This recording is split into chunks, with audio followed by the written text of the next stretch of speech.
প্রশ্নটি করুন। শুভ সন্ধ্যা সবাইকে। আমার নাম আদিত্য, আর আমি চেন্নাইয়ে ইঞ্জিনিয়ারিংয়ে শেষ বর্ষের ছাত্র। আর যদিও বা আমি হিন্দু, ইসলাম সম্পর্কে প্রশ্ন করছি আর জিজ্ঞাসা করছি, কারণ জাকির নায়েক হচ্ছেন সবচেয়ে উপযুক্ত। যেমন আপনি লেকচারে অনেকবার বলেছেন যে পবিত্র কোরআন লেখা হয়েছে 1400 বছর আগে, আর মনে করা হয় সবচেয়ে সেরা এবং আল্লাহর দেয়া সর্বশেষ ওহী। তাই আমার দুটি প্রশ্ন।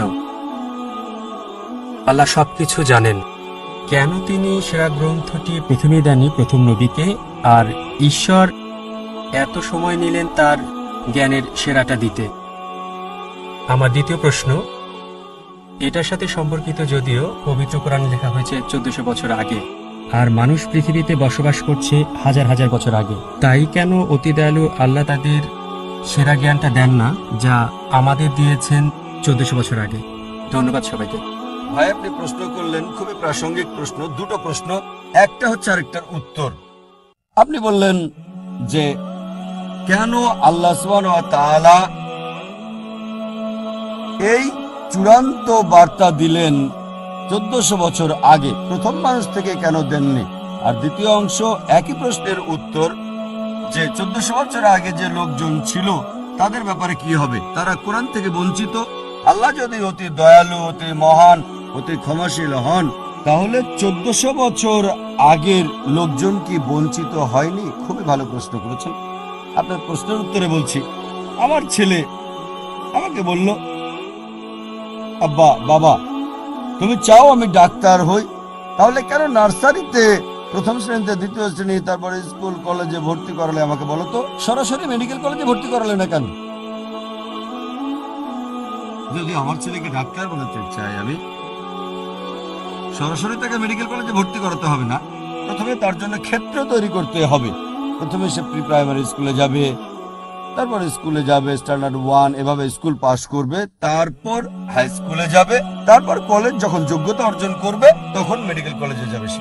একইভাবে সর্বশক্তিমান আল্লাহ, যিনি অদৃশ্য জ্ঞানের মালিক, যার সকল কিছুর জ্ঞান আছে, মানব জাতির ব্যাপারে যিনি জানেন, তাই এটা বলা হয়েছে পবিত্র কোরআনে সূরা রাদ অধ্যায় নম্বর 13 আয়াত নম্বর 38।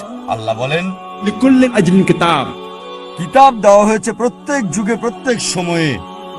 কোরআনের 4টার নাম বলা হয়েছে, তাওরাত, জাবুর, ইনজিল এবং কোরআন। অনেক কিতাব নাজিল করা হয়েছে।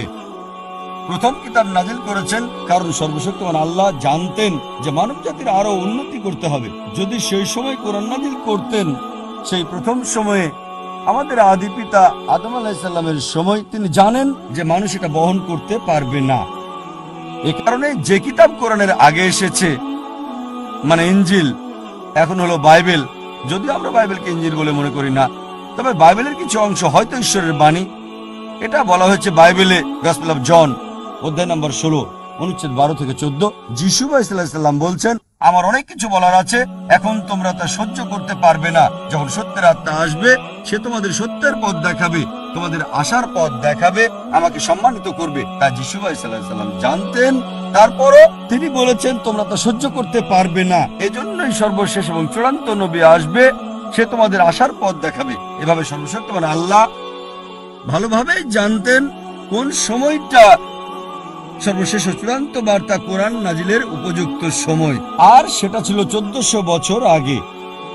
এবার আপনার দ্বিতীয় প্রশ্নে আসি, কোরআনের আগের লোকজনের কি হবে? তাদের ব্যাপারে বলি, আমার ছেলে যদি ক্লাস 1-এ পড়ে, তাকে মেডিকেল কলেজের প্রশ্নপত্র দেওয়া হবে না, ক্লাস 1-এর প্রশ্নই তাকে দেওয়া হবে।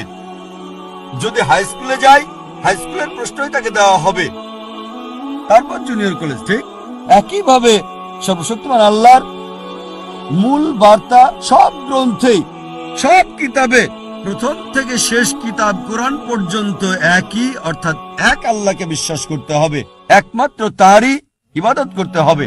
তাই সব নবীগণ, প্রথম নবী আদম আলাইহিস সালাম থেকে শুরু করে, তারপর নূহ, ইব্রাহিম, মুসা, ঈসা, মুহাম্মদ সাল্লাল্লাহু আলাইহি সাল্লাম, সবার মূল কথা একই, আল্লাহ সুবহানাহু ওয়া তাআলার একত্ববাদ, তাওহীদ সম্পর্কে। আর এই আল্লাহর একত্ববাদ, তাওহীদ নিয়ে ইনশাআল্লাহ আমি বিস্তারিত আলোচনা করব এই কনফারেন্সের শেষ দিনে, শেষ রবিবারে, 20 জানুয়ারি ইনশাআল্লাহ। আশা করি উত্তরটা পেয়েছেন। ধন্যবাদ। From chapter 9 verse number 5, the iman is the negligence of salah.